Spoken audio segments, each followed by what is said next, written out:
Hello, my name is Julia Parker, and today I'm giving a presentation on Delta Airline accommodations for people with sensory issues, and not just sensory issues, but disabilities in general.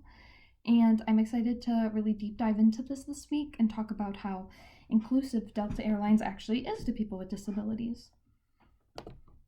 So, who is Delta Airlines? To give you guys a brief history, Delta Airlines used to have rural routes as a crop dusting business, which I thought was really cool. And it wasn't until actually 1925 that they began flying actual passengers. So that was pretty much a turning point for Delta. That's when they really became the business that we know today.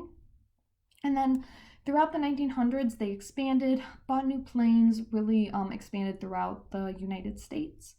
By 1940, that's when their first flight attendant was actually introduced. That's when they were starting to get bigger planes, have people that needed refreshments on those planes and things like that.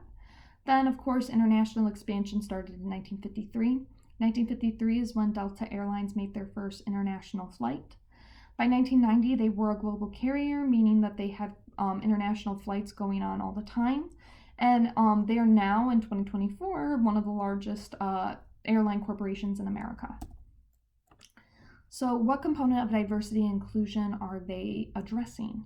So Delta is adding additional tools for people who may have sensory issues and other disabilities. I found these to be really fascinating because I've utilized sensory rooms as somebody with autism, because I have autism. But I didn't know that they had so many other things for people with disabilities that can be utilized, such as familiarization tours. If you don't know what those are, it's pretty much a tour for families of people with disabilities, or just the person with the disability, or even their friends to come with them if they're traveling together. And they get to take a day and actually familiarize themselves with the territory and kind of do a mock trial of the actual day of travel. They get to see what is there, what they need to do, things like that. Then, of course, like I said, they do have sensory rooms, which is really great for anybody flying in an airport with bad sensory issues because of the loud noise, the lighting, the people talking, the smells, all the sensory sensations.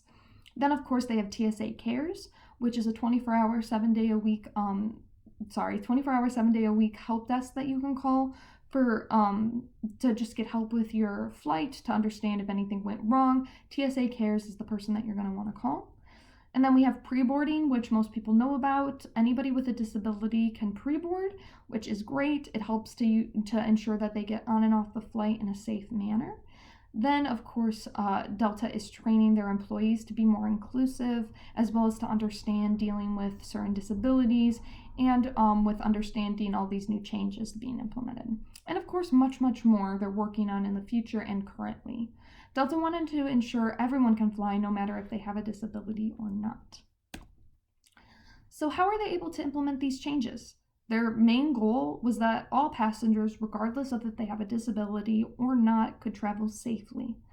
I thought that was a great, great, great goal, and I think that they're truly aspiring to reach it. So key individuals, we have Ed Baston, who is the current acting CEO. He drove change for his company for people with disabilities. And we also have Kira Lynn Johnson, who is the Chief of Diversity, Equity, Inclusion Officer at Delta.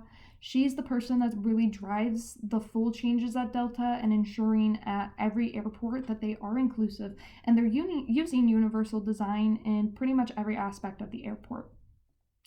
So steps implemented to make this change. Delta wanted to survey customers, which they did, to see what improvements needed to be made. After understanding what needed to be done, they got to work, first implementing the sensory rooms, and then, of course, everything else we talked about. They wanted to make sure that they weren't implementing things that people with disabilities weren't in need of, that they were not going to utilize, that were kind of useless. They wanted to ensure that these were actually made for and by people and families of people with disabilities. So what were some main challenges that Delta faced along the way? So to implement these large-scale changes, Delta Airlines had a few challenges thrown at them. First was designing sensory rooms, of course, in a way that was beneficial to people utilizing these rooms. If you don't have sensory issues, you're not going to understand exactly what goes into making a room that is, sensory friendly. such as light colors, not a lot of good light, like not lighting. I know me, I hate bright lights. So low lighting, comfortable seating, low volume, if not any volume, things like that are definitely things that they need to take into consideration when designing these sensory rooms. And then another challenge that they faced was ensuring that all their employees were trained in implementing their trainings at work. They didn't want to make just accessible flights, they wanted to make inclusive flights. And I know there's a TED Talk that talks about how accessibility does not mean inclusion. And I truly think Delta understands that, and they're making sure that their employees are also inclusive and are there to help 24/7 if somebody with a disability or anything else needs help. So, outcomes of implementing these changes. There was a lot of different positive outcomes from implementing these changes.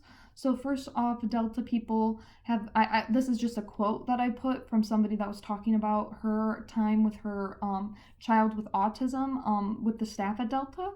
So, Delta people have made it easier and more relaxing and just embrace her, which has always been amazing. Delta staff ensure that all people feel safe and included in their airport.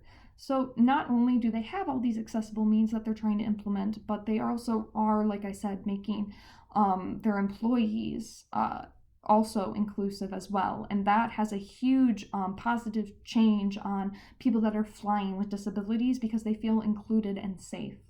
All people now can fly regardless of if they have a disability or not, which is huge. Even if you go back 20 years ago, 10 years ago, people with disabilities could not fly on flights. There were not the things, at least, put in, not accessible means put in for them to be able to fly. And then I also put that families that once couldn't travel now can, which I think is a huge beneficial change. And it also gives people with disabilities back their autonomy, which I think is huge. People with disabilities should be able to fly by themselves, should be able to do everything that anyone can do. And I think that implementing these changes with universal design into Delta has really ensured that people with disabilities, such as myself, are getting back their autonomy and not needing to maybe travel with a guide or travel with somebody that they need to pay to help them. So how it connects to our learning materials this week, access inclusion, and I think this is something I've been highlighting a lot in my presentation. So Anthony Jack discusses that just because it is accessible does not mean it is inclusive. Just because Delta has inclusive options does not mean that it is inclusive. It is the trainings from the employees who ensure that everyone feels truly welcomed. Just because the accessible means are there, Anthony Jack talked about like his time in college, how he was able to get into college, yes, but there was not really inclusion going on at this college. So I think that Delta Airlines truly understands the difference between just having accessible means and inclusion. The next learning material that I thought related was 7 things you should know about universal design for learning. So this discusses universal design and how it takes a holistic approach to people. And I think Delta Airlines is practicing universal designs by implementing these changes for diversity and inclusion. So I really truly think Delta is seeing the holistic approach to implementing these changes and how they want to look at the whole person, and how universal design is super important and beneficial to not only the people with disabilities, but to Delta Airlines in general. So this is just continued. The next article, or I should say video, it was the TED Talk by Keith Nolan, I wanted to talk about is deaf in the military. It discusses how he always wanted to be in the military growing up, but he was deaf. He was told at every turn that he could not do it, and he discussed his struggle into actually getting into the military and what allowed him to, he discussed his struggle to get into the military due to his disability. And Delta currently is also struggling to have people with disabilities fly, or I should say they were, until they made those changes. And I think that Keith Nolan talking about how he had to struggle just to get in the military and how he's passing down now to his students that anything is possible even with a disability. It is important for Delta to also note that that should be true with them. People with disabilities should be able to fly no matter what.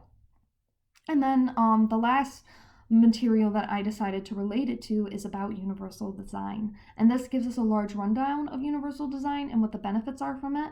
And I truly think Delta Airline is going to benefit greatly from universal design, just as anyone does, because now everyone can fly, which means more profits for Delta in general, but also because of everybody flying, people with disabilities can now fly and enjoy travel like everybody can.